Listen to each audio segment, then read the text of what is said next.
Berlin Armchair historian. It is February 1945. Central Europe. Soldiers of the Soviet 8th Guards Army stand in silence as they observe the rays of the morning sun glisten on the icy waters of the Oder River. Among them is the war correspondent Vasily Grossman. Vasily has covered the war since the Battle of Moscow, and like his comrades in arms, he has counted every river he has crossed since the advance westward from the Volga at Stalingrad.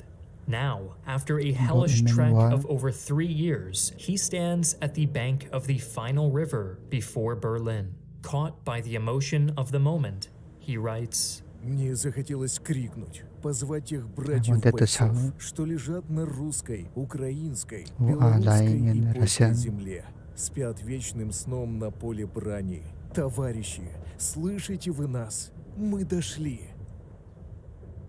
Hi, I'm Griffin Johnson, the Armchair Historian. By early 1945, Hitler's Third Reich was on its last legs. While the Allies prepared to make a dash across the Rhine, in the east, the Red Army was advancing toward the German border at lightning speed. As its armies closed in on Berlin, its men vowed to take revenge for the death and destruction the Germans had brought upon the motherland. Hitler, however, would not go down without a fight, and forced his defeated people into one more cataclysmic bloodletting that would not end until the hammer and sickle finally flew above the Reichstag and the Führer lay dead in his underground bunker. 1944 had been nothing short of a disaster for the Germans on the Eastern Front. After the annihilation of Army Group Center, the seemingly unstoppable Red Army had chased the Wehrmacht to the gates of Warsaw. In the south, Romania and Bulgaria had capitulated and changed sides, while Hungary verged on collapse as Soviet armies laid siege to Budapest. Unwilling to admit defeat, Hitler now made the momentous decision to deploy his final armored reserves to relieve the city's defenders and secure Hungary's oil fields. This, as it turned out, was exactly what the Soviet High Command, better known as the Stavka, had hoped for. By increasing pressure on the Hungarian front, Stalin and his advisors aimed to lure the Führer into moving his vital armored reserves away from Poland. While 3 Soviet fronts, totaling some 2.5 million men, would make a dash across the Vistula River around Warsaw and drive straight toward Berlin. To mentally prepare their men for the coming struggle, political commissars handed out instructions that echoed the overwhelming sentiment felt among the embittered Soviet soldiers. The soldier's rage in battle must be terrible. He does not merely seek to fight, he must also be the embodiment of the court of his people's justice. Fueled by a desire for revenge, Stalin's armies began breaking out of their bridgeheads on January 12th. Within days, the outgunned defenders were forced into a frenzied retreat. On the 15th, General Heinz Guderian pleaded with Hitler to send every available unit east. The Führer, in turn, made great promises in the form of 2 SS Panzer Corps recently withdrawn from the Ardennes. However, rather than arriving to salvage the situation in Poland, they were thrown into yet another one of Hitler's armored pipe dreams in Hungary. Lacking sufficient mobile reserves, the bulk of the ill-fated German defenders were encircled and destroyed. As the catastrophe unfolded, the Berlin radio broadcasted apocalyptic news bulletins which compared the advancing Red Army to the Mongol hordes, the Huns, and the Tartars, who were out to bring total destruction and the end of civilization. Driven by fear, a growing mass of German refugees began a long, deadly march across the icy roads leading westward in hopes of eluding the jaws of Soviet vengeance. The dreaded Red Horde, however, was moving at lightning speed, and by the end of January, its armies had advanced some 500 kilometers, or nearly 311 miles to the banks of the Oder River, just 60 kilometers, or 37 miles, from Berlin. However, the rapid advance had stretched the Red Army's logistics to their limit, and heavy resistance in East Prussia had left Marshal Georgy Zhukov's flank dangerously exposed to counterattack from German troops massing in Pomerania. As a result, the Stavka decided to halt the final assault on Berlin until the flanks were secured. By mid-April, the Red Army had reached the Oder-Neisse River line on a front that stretched from Stettin in the north to the Czech border in the south. The eyes of the world were now converging on Berlin as Stalin's armies prepared for their final act of vengeance that would eradicate Nazi Germany once and for all. Although the Allies had promised to leave Berlin to the Red Army, the ever-paranoid Stalin still urged haste in the capture of the city. The final plan called for a three-pronged attack on the Berlin Axis to encircle and capture the city within 12 to 15 days, then move on to meet the Allies at the Elbe River. Zhukov's first Belarusian front would be at the center of the thrust, while Marshal Ivan Konev's first Ukrainian front to the south was set to attack across the Neisse River in the direction of Potsdam and Dresden. Finally, Marshal Konstantin Rokossovsky's second Belarusian front would tie down German forces to the north in the Stettin-Schwedt sector to prevent them from reinforcing Berlin. Having become accustomed to fighting on wide-open terrain, few in the Red Army had much experience in large-scale urban street fighting. It was up to General Vasily Choikov's 8th Guards Army, veterans of the Battle of Stalingrad, to distribute pamphlets on urban warfare, while special combined arms task forces were formed. Red Army engineers, on their part, worked day and night to construct hundreds of bridges and thousands of wooden assault boats to cross the Oder and Neisse rivers. To achieve this, Soviet planners had to find a way to move 29 armies over hundreds of kilometers to create shock groups capable of penetrating the German line in areas only 2.5 to 10 kilometers or 1.5 to 6 miles in width. When it was all said and done, the Red Army would advance on Berlin with some 2.5 million men, 6,250 tanks and self-propelled guns, and 7,500 combat aircraft. Aiming to make the invaders bleed for every inch of German soil, the Wehrmacht constructed a series of well-entrenched defensive lines which barricaded the way into Berlin. Manning these positions were the remains of Army Group Vistula and 4th Panzer Army, as well as the Berlin garrison. Combined, this force consisted of 750,000 German soldiers, supported by 1,519 tanks and assault guns, 9,303 guns and mortars, and 2,200 aircraft. However, these numbers looked more impressive on paper than they did in reality, as virtually all of its formations were under strength. Although many units were led by battle-hardened veterans of the Eastern Front, their rank and file was often made up of a mix of wounded, unfit, and inexperienced soldiers, and even boys from the Hitler Youth. Moreover, some 60,000 of the defenders came from undertrained and barely armed Volkssturm militia battalions. The infantry would not be able to count much on its armored and air assets either, as the Germans lacked the fuel reserves to keep its otherwise considerable force of fighting vehicles operational for any extended period of time. Morale was also at an all-time low. Most suffered from malnutrition and a lack of hygiene, and save for the most fanatical Nazis, few now believed in the promise of final victory. Even so, every effort was made to convince the men that the much-anticipated Wunderwaffen would still turn the tide of the war, and that peace talks with the Western Allies were soon to bear fruit. But if these motivations were only marginally effective, the widespread fear of Soviet vengeance and barbarism drove even the most cynical to continue fighting. On April 12th, the Berlin Philharmonic Orchestra gave its last performance. Among the music played was Richard Wagner's Ride of the Valkyries. 4 days later, another type of orchestra began to play as thousands of Katyusha rocket launchers and field guns of Zhukov's front opened up on the first German defensive line along the Zelo Heights. Miles away in Berlin's eastern suburbs, houses began to shake as terrified citizens gathered in the street to listen to the start of the coming storm. A stunned Russian engineer described the unfolding spectacle.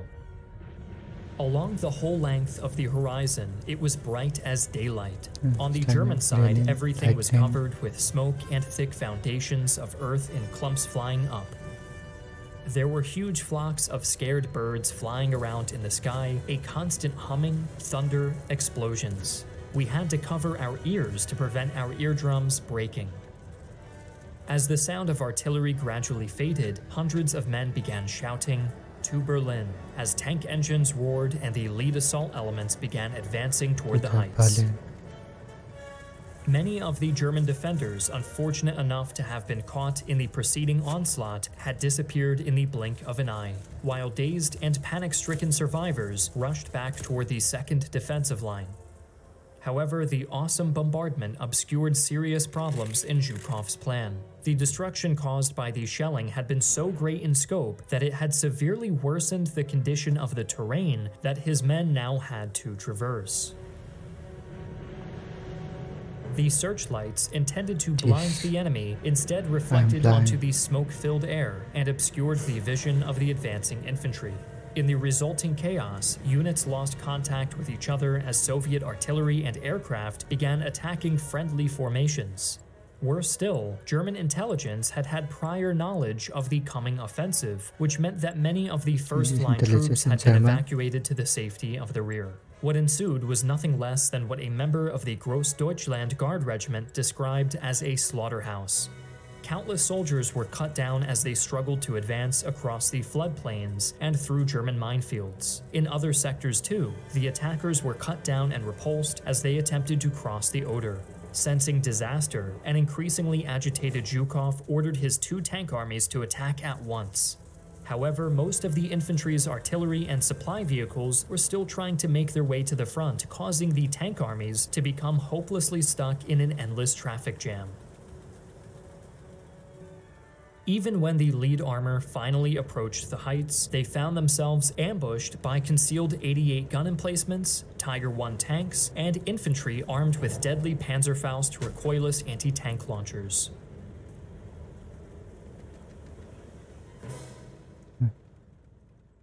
Unsurprisingly, Zhukov's decimated men had made little progress at the end of the first day, and it would take 3 more days and countless more dead before his armies finally forced their way through the final defensive line. Naturally, Stalin was infuriated, but he could rest easy in the fact that Konev's front to the south had seen more success. By the end of April the 18th, his tank armies were across the Spree River and were racing toward Berlin. Lacking sufficient reinforcements and ammunition, the surviving defenders in both sectors were forced into a headlong retreat. With the German defensive lines in the south and in the center broken, and with vital troops in the north still tied down in heavy fighting, the road to Berlin lay open. Lacking the supplies to keep on fighting, German morale now visibly began to collapse. Thousands of encircled men surrendered, while masses of stragglers, deserters, and refugees made their way into the doomed city. All the while, an increasingly delusional Hitler continued to demand fanatical resistance until the bitter end.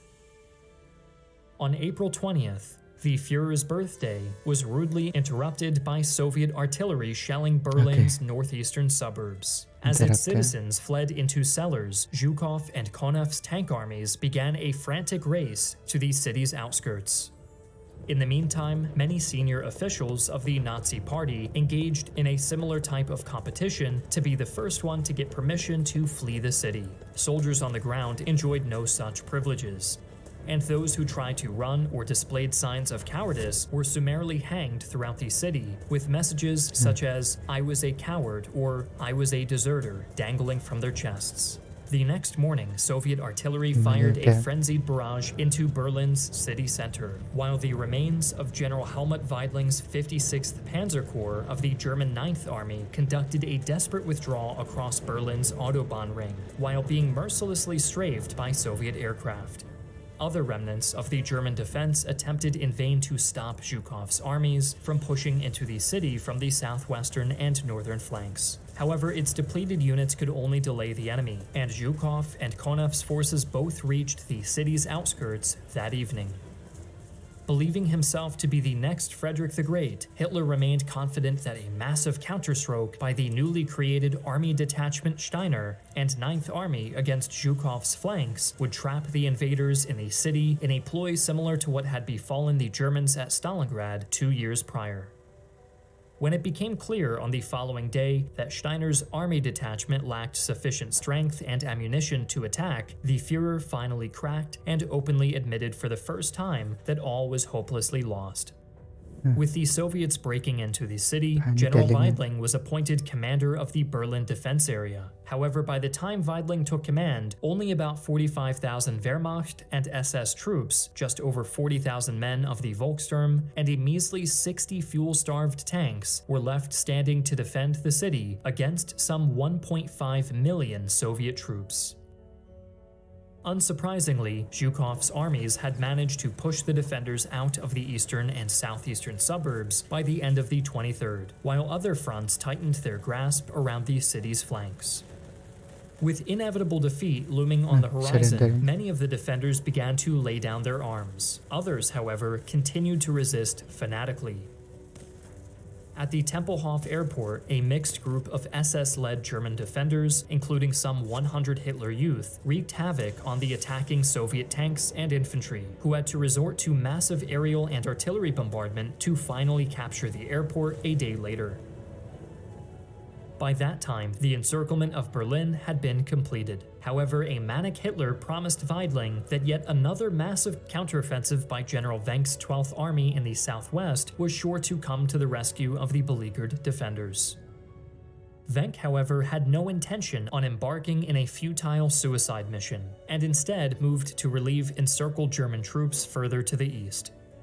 With no further hope of relief, Weidling urged the Führer to stage a breakout westward to join up with remnants of Army Group Vistula. Hitler, however, rejected the plan and restated his intention to fall at the head of his troops. During the next 3 days, the Red Army tightened its hold on Berlin as the advancing armies closed in on the inner defensive line, protecting the governmental district. The lack of clear demarcation lines between the fronts, however, led to various formations competing for space and getting hopelessly confused in the ensuing quagmire. After careful deliberation, it was decided that most of Konev's frustrated men were to be redeployed to Czechoslovakia, while Zhukov was to go in for the final kill. By the end of the 29th, the 8th Guards Army had blasted its way through the heavily defended Tiergarten sector, while the 3rd Shock Army had crossed the Spree over the Moltke Bridge just to the north. In front of them lay the ultimate prize, the blackened walls of the Reichstag, the former parliamentary building widely regarded as the symbolic heart of the Third Reich. Capturing it would be nothing less than the culmination of the entire Soviet war effort.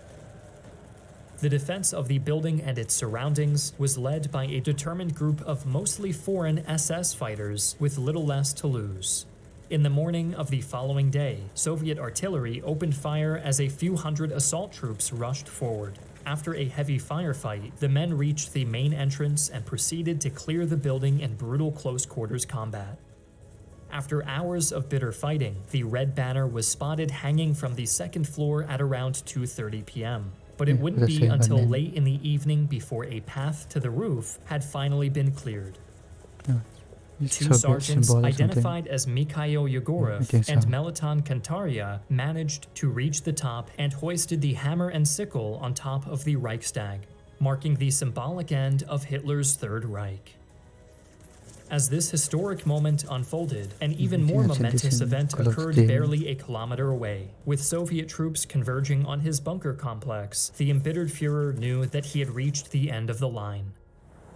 The German people had failed him and his vision of a 1,000-year Reich. After giving Weidling the go-ahead to attempt a belated breakout, the Führer said his farewells to his remaining staff, poisoned his dog Blondie, and retired to his study room to commit suicide together with his newly wedded bride Eva Braun. But Hitler's death did not put an immediate end to the fighting. The new chancellor, Joseph Goebbels, rejected Stalin's demand for an unconditional surrender of the garrison, prompting the Red Army to blast the remaining German positions until the defense was reduced to little more than a few isolated pockets. with Goebbels' subsequent suicide being announced that night. The door to peace in Berlin could finally be opened. At 6 a.m. on May 2nd, General Weidling officially ordered his remaining men to lay down their arms. When the guns finally fell silent in the afternoon, an eerie silence descended on the city, of which Choikov would later write, "The flame of World War was quenched there, whence it arose." Although fighting in Europe would continue until Germany's unconditional surrender on May 8th, the war had come to a climax at the Battle of Berlin. The capture of Germany's capital had cost the Red Army an estimated 78,000 men killed in action and over 274,000 wounded. In return, the Germans had lost some 90 to 100,000 men killed in action, as well as at least another 200,000 wounded. During their advance into Germany, the vengeful Red Army had left a trail of pillage and destruction in its wake. An estimated 95,000 to 130,000 women in Berlin alone are said to have been sexually assaulted, of which 10,000 would later commit suicide. Still, many Germans were relieved that the conflict was finally over, and that a semblance of normal human life was slowly returning under shared Allied Soviet occupation. However, the alliance between the two victors would prove short-lived, and the start of the Cold War would usher a new type of crisis in the city, which had suffered so much during the Second World War. Descending, I guess, was a everyone. The thing was to try to pop up another war and Peter Devon is Peter.